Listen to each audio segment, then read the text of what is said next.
look at Langston Hughes' Song for a Dark Girl, a favorite poem of mine.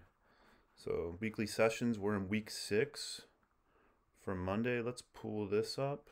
All right. Here we go. Song for a Dark Girl. Way down south in Dixie, break the heart of me. They hung my black young lover to a crossroads tree. Way down south in Dixie, bruised body high in air. I asked the white Lord Jesus, what was the use of prayer? Way down south in Dixie, break the heart of me. Love is a naked shadow on a gnarled and naked tree. Langston Hughes, this is tough to do in a poem. It's short, some of the lines repeat themselves, but it's doing a lot of work. I'm always curious when we read Langston Hughes in class, and sometimes I like to do a section on the Harlem Renaissance, how many people have heard of Langston Hughes. He seems to be one of those names when I was little that was just floating around, and I remember encountering Hughes's work in elementary school. Very famous poet from the 20th century. For the longest time, though, he was dismissed as more of a jazz blues poet who used vernacular language to get his thoughts, ideas, messages across. Only recently, in the last 10, 15, 20 years, has Hughes been recovered and looked at the kind of complicated and powerful poet that he truly is, and that I argue he is. And I think this poem illustrates that wonderfully. Song for a Dark Girl. So first off, I always like to ask you, what are some different things a song could do? When we listen to songs, what can a song do? It can, do any of you listen to sad songs when you're sad, right? It can help you emotionally. It can get you through difficult situations. It can uplift you. It can make you feel better. It could anger you. It could hype you up, right? Think of, you listen to the AC/DC before the football game. It could be a song of protest. Think of all the different things a song can do. And let's look at the speaker of the poem. I read this poem, and Hughes does something very sly in his poems. He takes on different personas. Sometimes speakers of the poems are male, sometimes they're female. I read this poem, we don't have a gendered speaker in this poem. However, I read the poem as a female speaker, African American female speaker talking about an African American male who was lynched, right? This horrible thing here. But there's no specific gender, and Hughes is doing that for a reason as well, to illustrate that this could, a lot of the times we see those horrific images of men being lynched. Women were lynched too. But let's jump into the poem. Way down south in Dixie, break the heart of me. They hung my black young lover to a crossroads tree.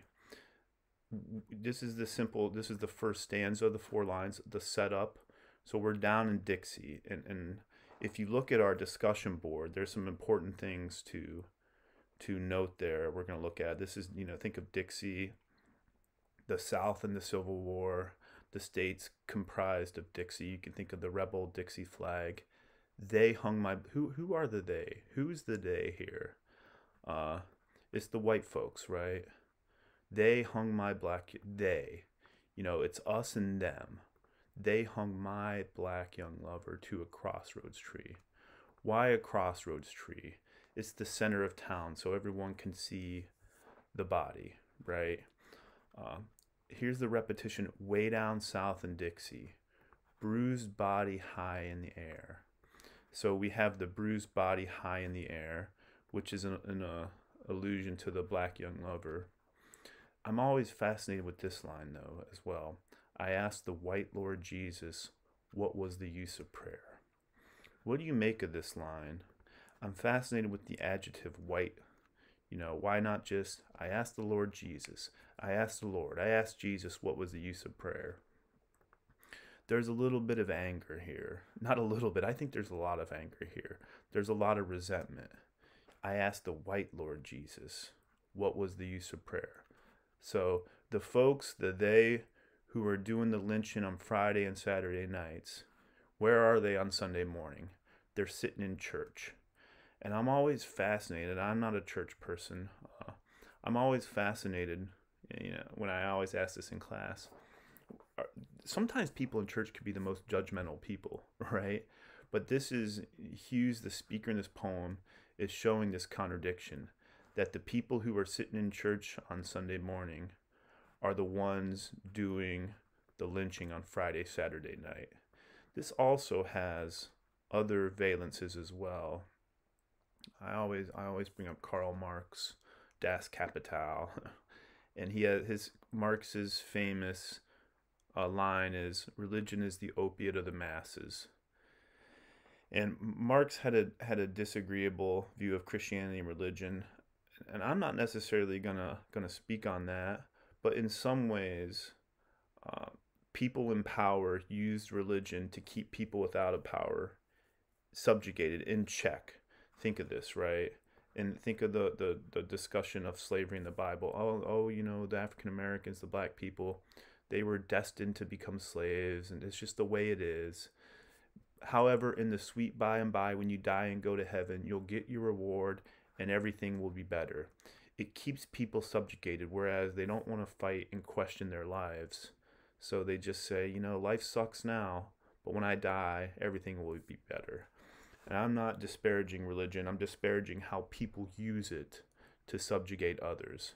But there's this exasperation, anger, what was the use of prayer, right? I could pray all I want.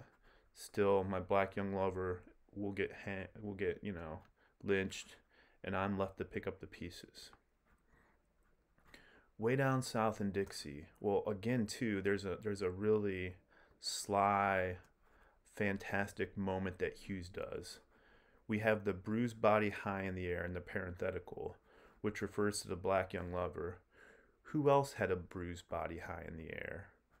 Jesus, right? So we have this analogy here, this comparison to the lynched black young lover with Jesus, the Christ-like sacrifice. There's a stain in the country. Way down south in Dixie, break the heart of me. There's the repetition, break the heart of me, the repetition of way down south in Dixie. Love is a naked shadow on a gnarled and naked tree. These lines, for the most part, it's a straightforward poem.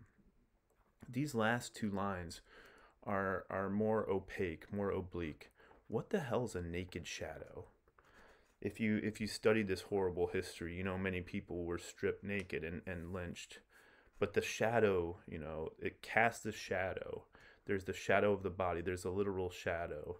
It casts a shadow of pain, nastiness on the South here, what they would do on a gnarled and naked tree. Think of the branches are gnarled, naked tree.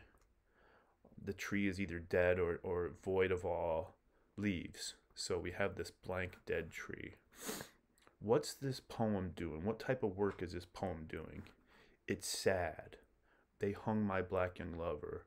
Break the heart of me. It's angry. I asked the white Lord Jesus, what was the use of prayer? It's a call to, is it a call to action? Is it a protest? Here's what's happening. It's a lament. It's doing all this work here. If you study the blues, I'm a blues fan. The repetition of the blues, the lines repeat themselves. That might act as a salve or a balm to help heal. Although complete healing, like in all of our other poems, there's no closure for this. But the repetition of the lines might help heal a little bit. Another fascinating thing I think Hughes is doing here is, if you go to our discussion boards, where are we at? All right. Where's our discussion boards? If you look at the Wikipedia, well, first off, the Wikipedia entry. Well, here's what Hughes is doing. You know, if you go back and look at the repetition, way down south in Dixie, way down south in Dixie, way down south in Dixie. I think what Hughes is doing here is he's rewriting the song Dixie. If you, I don't know if you're familiar with the song. Here's the Wikipedia entry. Is a song about the United States, first made in 1859. The song likely cemented the word Dixie. You know, Dixie originated in minstrel shows of the 50s and quickly became popular throughout the United States. During the Civil War, it was adopted as the de facto national anthem of the Confederacy. So it was adopted from the Confederacy as the Confederacy's national anthem. Dixie map. So if you look at Dixie, we have these states down here, right, that comprised Dixie. Political map of Dixie. You see these southeastern states here. This is Dixie in the Civil War, right? All these states. And here is, for those of you who never heard the song, here's just a little bit of the song. You get the flag there, right? So you know there's Dixie. Do you recognize the theme or the music? Here's some of the lyrics.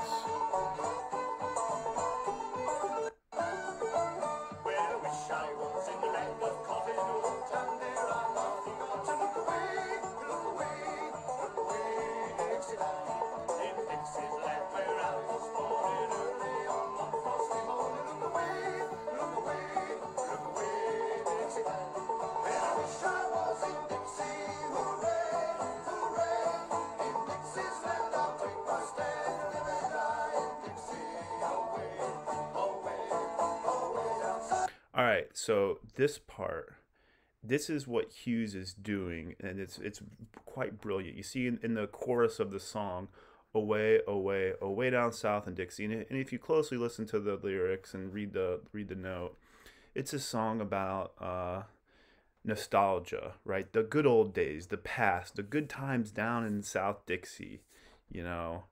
But if you go back to Hughes's poem, way down south in Dixie, you see where the chorus is repeated in the first line. And Hughes is rewriting the song. In many ways, he's saying, here's what happens in Dixie. In down south in Dixie, they hung my black young lover, right? This is what goes on in Dixie. So it's a protest song. It's angry. It's sad. It's doing all this fantastic, brutal work here. It's a call to action. A song can also relay information and knowledge.